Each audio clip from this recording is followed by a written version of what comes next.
All right. Hello, y'all. This is the Real Housewives of Salt Lake City Season 5, Episode 2 review. I didn't do season premiere because I missed my mark. But since this one did yesterday, I'm doing 2 for 1. So go ahead and binge. And then don't forget to go check out the Basketball Wives reunion that I did. It was dry, but I tried my best to make it entertaining for y'all. Then we have these characters that they have this season. It's like people brought their friends to the show. I'm friends with this person. Let's add them in here because we're friends. So each one of them had a friend that they brought. And Bronwyn is one of the friends that Lisa Barlow had brought on the show. And they're in the car and they're recapping the Bezos dinner that Lisa did last episode that when all left, because she was checking Whitney for Whitney calling her a villain on her podcast. She was checking Angie for Angie being messy and running her mouth to Whitney, since Angie seems to be building closer bond with Whitney now. Then you got Heather going after Heather and Meredith going straight after Whitney for all the lies she's told the previous years and how she behaves, and this new journey that she's on that's making her feel like she's superior to other people in the way that she behaves, and how they all should fix themselves because she's fixing herself. So they kind of had this chaotic dinner and everybody was listening to her talk. Angie's two-faced self calls, and Lisa asked Bronwyn to be quiet because she wants to hear what Angie has to say. And Angie suggests that they meet up to kind of go over basically Angie running her mouth and telling the tea to Whitney that was given to her in the confidence. As I'm having a conversation with you, expressing my feelings, you went and tried to do something messy and said you were trying to help. Girl, bye. You were being messy. You were inserting yourself in something that was none of your business because you don't have a storyline. You try to make Meredith yours, but she's not engaging. So let's move on. Then we have Heather joining the G-Wagon ride with Bronwyn and Lisa. And as Heather's in the car, they start discussing it, and Bronwyn seems like she's just not for Whitney at all. She basically says she was laughing at Whitney, that some of the things that Whitney said, including flipping her off and saying that that's her new journey, her healing journey thing, this is where they're at. And she said that she rehearsed this in the mirror because this seemed staged. She was laughing at Whitney, and y'all keep forgetting that when Heather's in the car, Whitney's her cousin in real life.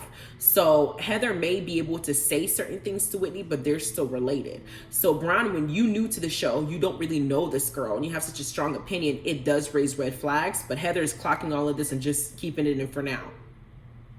We get to Seth and Meredith, and we learn that Meredith is Jewish, as in Jew-like, and she is going to try and embrace part of her roots and now get herself prepared to do a bat mitzvah at her age, according to her son. You're a little bit too old for this. It's 12 and 13, but if you want to do it because of the circumstances that's going on with the war, so be it.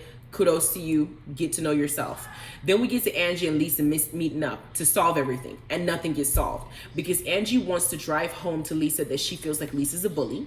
She feels like Lisa doesn't accept opinions that differ from her own, which she doesn't. She is very self-centered, which she is.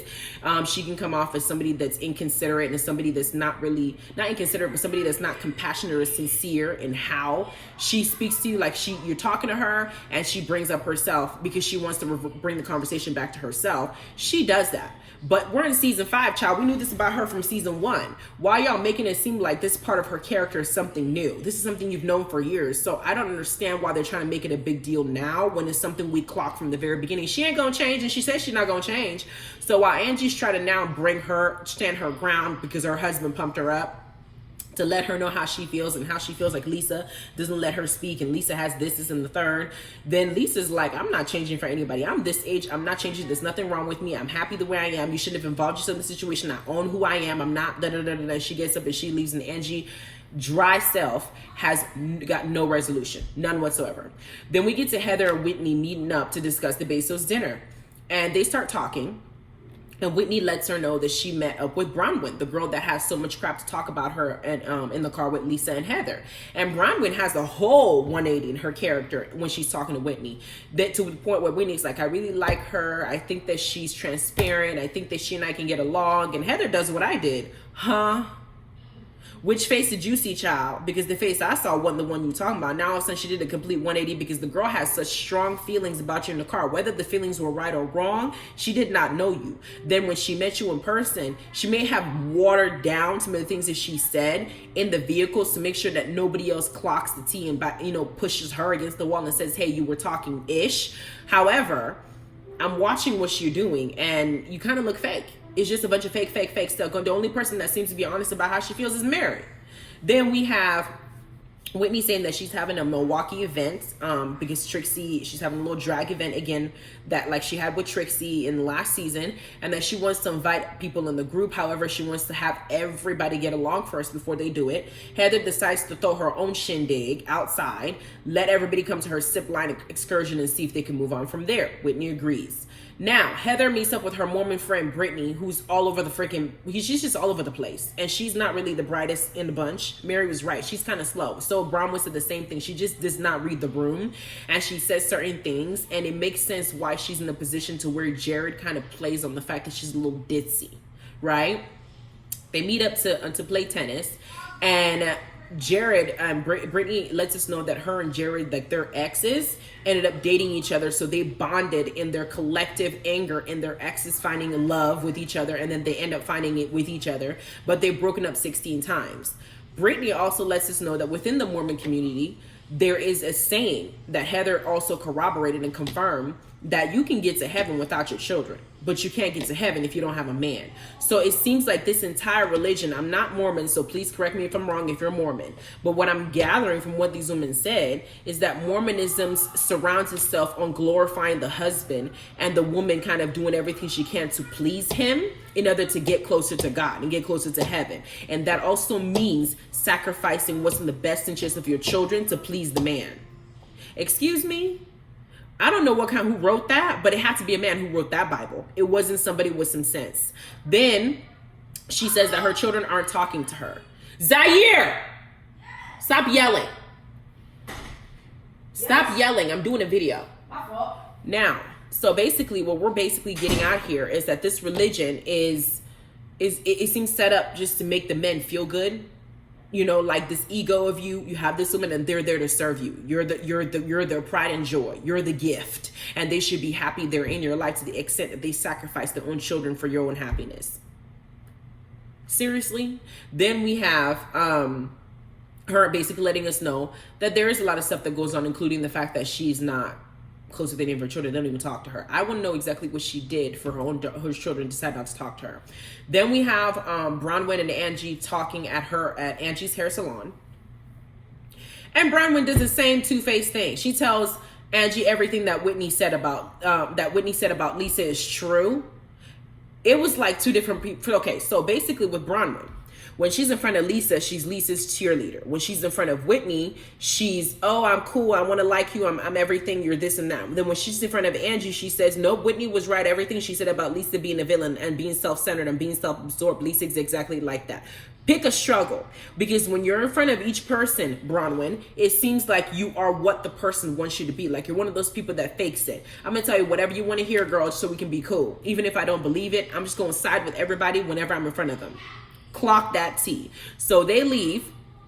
And no, but in this salon, before I forget, Angie brings up Brittany, which is Heather's extra friend brought on the show. And she said that Brittany has been bringing up her outfit, which was like a huge, very loud outfit. I think it was like in the shape of a heart, this red thing that she had on. Maybe that's her type of fashion. But Brittany brought it up, and now Bronwyn has a bone to pick with Brittany, who also has a lot of things going on. And Bronwyn also says that Brittany is not the brightest person in the group either. She's like the Toya of the group from Married Medicine.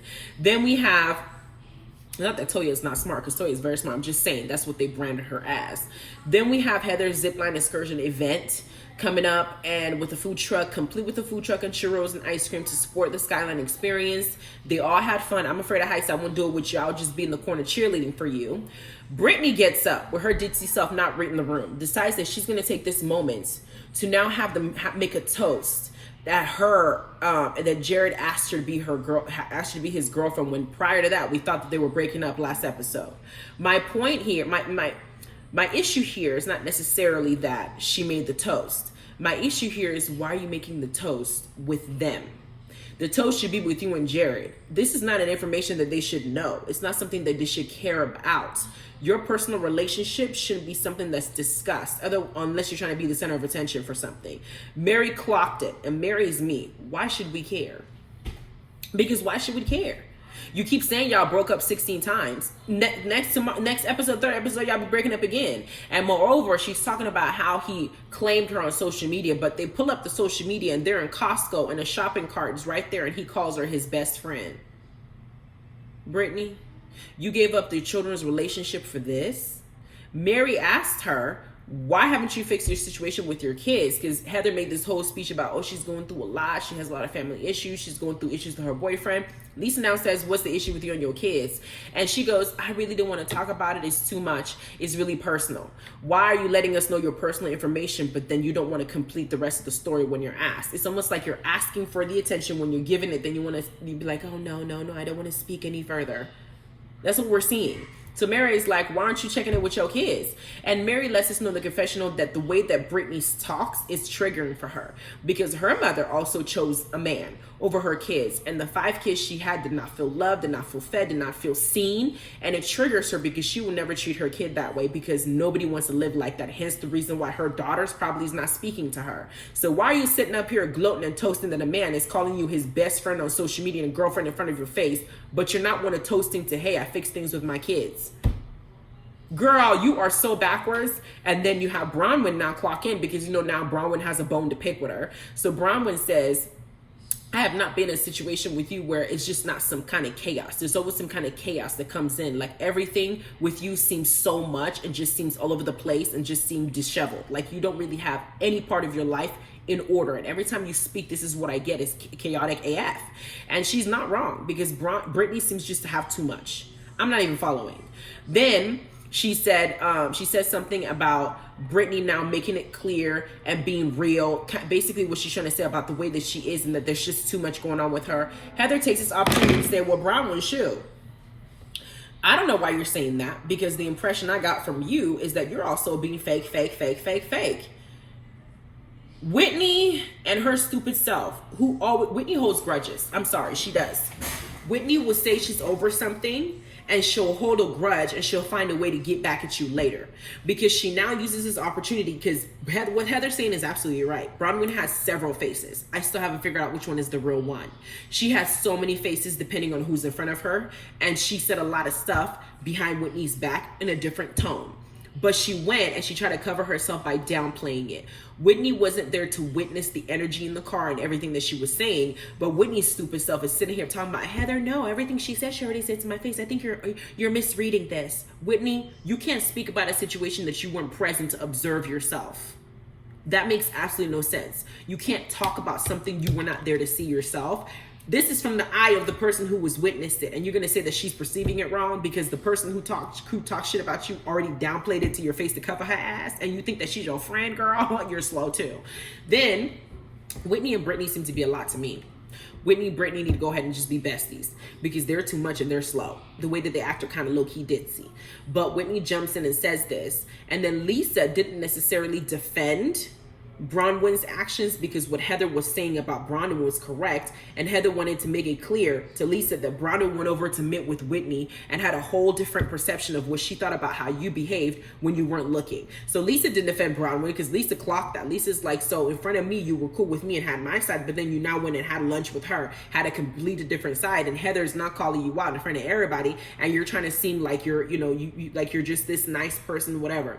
Meredith pipes in, and they're all arguing, and Whitney's now having to apologize to Lisa about what her calling her a villain in her podcast, and trying to do what she sees as, maybe let me claim a little bit of this responsibility to kind of taper everyone so that way I can have them all come to my thing. Meredith, off to the side, as insignificant as she is, pipes in and says, I'm not going to get an apology. I'm still trying to figure out what the apology is for. What issues that Meredith had, it just seems so dumb. The bath soap. Okay, she's doing a bath soap line like you. Okay, make your own version. People might like that one better. Some may prefer hers, some may prefer yours. You're not gonna monopolize that, okay? People borrow ideas sometimes. If my friend wants to go to this school and I decide to go to the same school, does that mean I owe her an apology? Is the school not, like I have to go to different schools? Is that something? I can't do the same thing you're doing. I can't, dive into the same market. Meredith's own issue with her seems very juvenile, and seems like she doesn't have anything else to do but pick on that. The only people that have something successful to say without drama is Mary. Mary has something successful, something worth a damn to say without actually being in drama. She makes absolute sense every time she speaks. Bronwyn, I'm still trying to figure you out. Whitney, you're still two-faced. Angie, I don't even know where you stand just yet. Heather is definitely going to bring it this season. Lisa is definitely going to bring it this season. Whitney's going to create the mess, is going to help us bring it this season. Last season's reunion was epic. So I don't know how you're going to top that right now. But episode 1 was juicy. Let's see how the rest of the season goes. Y'all have a good rest of your day. Bye.